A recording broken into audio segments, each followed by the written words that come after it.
ನಾನು ನಿನ್ನಲ್ಲಿ ಕೇಳಿಕೊಳ್ಳುತ್ತಿರುವುದಿಷ್ಟೇ. ನಾನು ಚಿಕ್ಕವಳಿದ್ದಾಗಲೇ ತಂದೆ ತಾಯಿಯನ್ನ ಕಳೆದುಕೊಂಡೆ. ಆದರೆ ನನ್ನ ಅಣ್ಣ ಮಾತ್ರ ಯಾವುದೇ ಕಾರಣಕ್ಕೂ ನನಗೆ ತಂದೆ ತಾಯಿಯ ನೆನಪು ಬರದಂತೆ, ಅವರ ಕೊರಗ ಇರದಂತೆ ನನ್ನನ್ನು ಬೆಳೆಸಿ ದೊಡ್ಡವಳನ್ನಾಗಿ ಜೋಪಾನ ಮಾಡಿದ್ದಾನೆ. ಅಪ್ಪ, ನಾನು ನಿನ್ನಲ್ಲಿ ಕೇಳಿಕೊಳ್ಳುವುದಿಷ್ಟೇ. ನನ್ನನ್ನ ಕಣ್ಣಲ್ಲಿ ಕಣ್ಣಿಟ್ಟು ನೋಡುತ್ತಿರುವ ಆ ನನ್ನ ಅಣ್ಣನಿಗೆ ಆಯುಷ್ ಆರೋಗ್ಯ ಕೊಟ್ಟು ಕಾಪಾಡುವ ಭಾರ ನಿನ್ನನ್ನೇ ಕೊಡಿದೆ.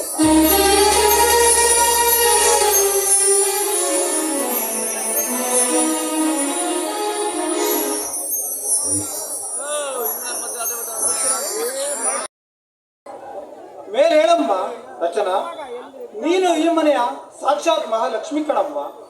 ವಿದ್ಯೆ, ಗುಣ, ನಡತೆ, ಸೌಂದರ್ಯ ಇವು 4 ಸೇರೋದೆ ಅಪರೂಪ ಅಂತಾರಮ್ಮ ದೊಡ್ಡವರು. ಈ ಎಲ್ಲ ಅಪರೂಪಗಳನ್ನು ಸತ್ಯ ರೂಪದಲ್ಲಿ ನಾನು ನಿನ್ನಲ್ಲಿ ಕಾಣ್ತಾ ಇದ್ದೀನಮ್ಮ. ಇವೆಲ್ಲ ಸದ್ಗುಣಗಳ ಸಂಗಮವೇ ನನ್ನ ತಂಗಿ ರಚನಾ. ನಿಜಕ್ಕೂ ನಿನ್ನನ್ನು ಕೈ ಹಿಡಿಯುವನು ಮಹಾ ಪುಣ್ಯವಂತ. ಹಾ ಮಹಾನ್ ಭಾವನ ಹುಡುಕಾಟದಲ್ಲಿ ನಾನು ಇದ್ದೀನಮ್ಮ. ಏನೇಳಲಿ, ಯಾವಾಗ ನೋಡಿದ್ರು ಬರೀ ನನ್ನ ಮದುವೆಯ ಬಗ್ಗೆ ಮಾತನಾಡ್ತೀಯಲ್ಲಣ್ಣ. ಅಣ್ಣ, ಸ್ವಲ್ಪ ಮದುವೆ ಚಿಂತೆ ಬಿಡು, ನಾನೊಂದು ಮಾತು ಹೇಳಲಿಣ್ಣ. ಏನಮ್ಮ ನಿನ್ ಮಾತು ಯಾವತ್ತಾದ್ರೂ ನಾನು ಬೇಡ ಅಂತ ಹೇಳಿದ್ದೇನೇನಮ್ಮ? ಅಣ್ಣ, ಅದು ಏನು ಅಂದ್ರೆ ನೋಡೋಣ, ನಾನಿನ್ನೂ ಚೆನ್ನಾಗಿ ಓದಬೇಕು. ಅದಕ್ಕೆ ಅಮ್ಮ ರಚನಾ, ನೀನು ಓದಿದ್ದು ಸಾಕಮ್ಮ. ನಮ್ಮ ಮನೆಯಲ್ಲಿ ನಿನ್ನಷ್ಟು ಓದಿರೋರು ಯಾರೂ ಇಲ್ಲಮ್ಮ. ಈ ಸಾರಿ ಈ ಅಂತಿಮ BA ಪರೀಕ್ಷೆ ಮುಗಿದ ತಕ್ಷಣವೇ ನಿನ್ನ ಮದುವೆ. ನಿನಗೊಬ್ಬ ಅನುರೂಪನಾದ ಹುಡುಗನನ್ನು ಹುಡುಕಿ ಮದುವೆ ಮಾಡುವುದೇ ನನ್ನ ಗುರಿ. ಈ ರಾಜಣ್ಣನ ತಂಗಿ ರಚನಾಳಿಗೆ ವರ ಬೇಕೆಂದರೆ ನಾ ಮುಂದೆ ತಾ ಮುಂದೆ ಅಂತ ಕ್ಯೂ ನಿಂತಿರ್ತಾರಮ್ಮ, ಕ್ಯೂ ನಿಂತಿರ್ತಾರೆ. ನೋಡ್ತಾ ಇರು ನಿನ್ ಮದ್ವೆ ಹೆಂಗ್ ಮಾಡ್ತೀನಿ ಅಂತ. ಹೌದಾ? ಹೆಂಗ್ ಮಾಡ್ತೀಯಾ?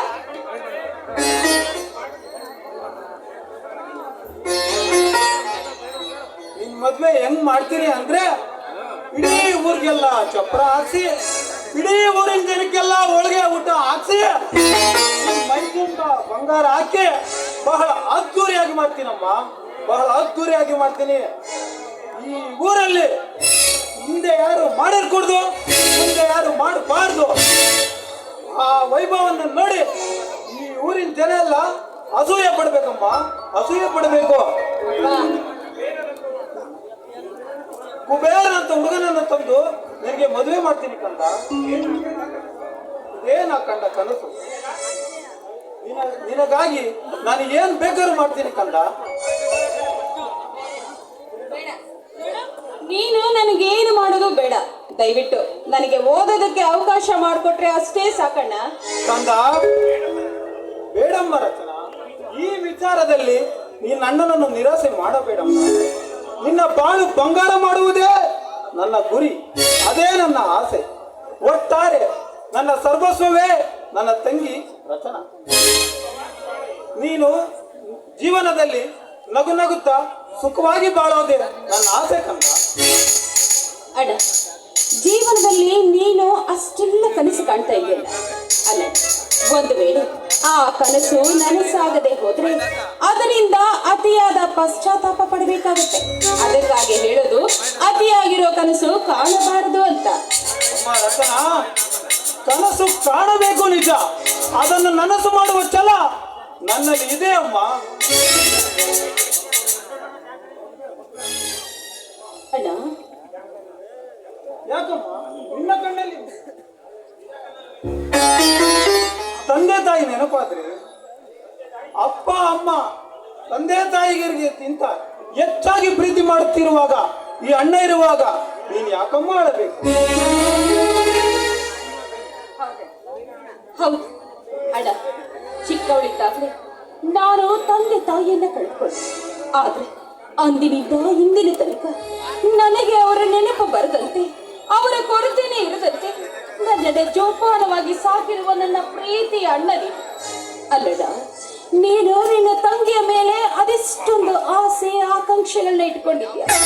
ಒಂದು ವೇಳೆ ಸತ್ಯ ನ್ಯಾಯ ಧರ್ಮದಿಂದ ನಡೆಯುತ್ತಿರುವ ನಿನಗೆ ಈ ನಿನ್ನ ತಂಗಿಯಿಂದ ಶ್ರುತಿ ಬಂದ್ರೆ, ನಿನ್ನ ಗೌರವಕ್ಕೆ ಧಕ್ಕೆ ಬಂದ್ರೆ ಏನ್ ಮಾಡ್ತೀಯಣ್ಣ? ನೆವರ್, ಸಾಧ್ಯನೇ ಇಲ್ಲ. ಈ ನನ್ನ ತಂಗಿಯಿಂದ ನನ್ನ ಗೌರವಕ್ಕೆ ಚ್ಯುತಿ ಬರಲು ಸಾಧ್ಯವೇ ಇಲ್ಲ. ಏಕೆಂದರೆ ನಾನು ಬೆಳೆಸಿರುವ ಕಂದಮ್ಮ ನೀನು. ಈ ಇಡೀ ಊರೇ ಈ ರಾಜನ ಮನೆತನದ ಬಗ್ಗೆ ಗೌರವ ತೋರಿಸುತ್ತದೆ.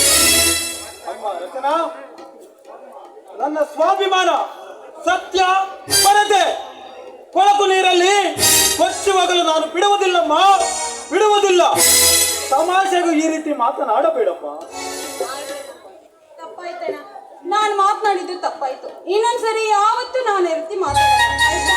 ಅಲ್ಲಿ ತಮಾಷೆ ಮಾಡ್ತೀಯಾ?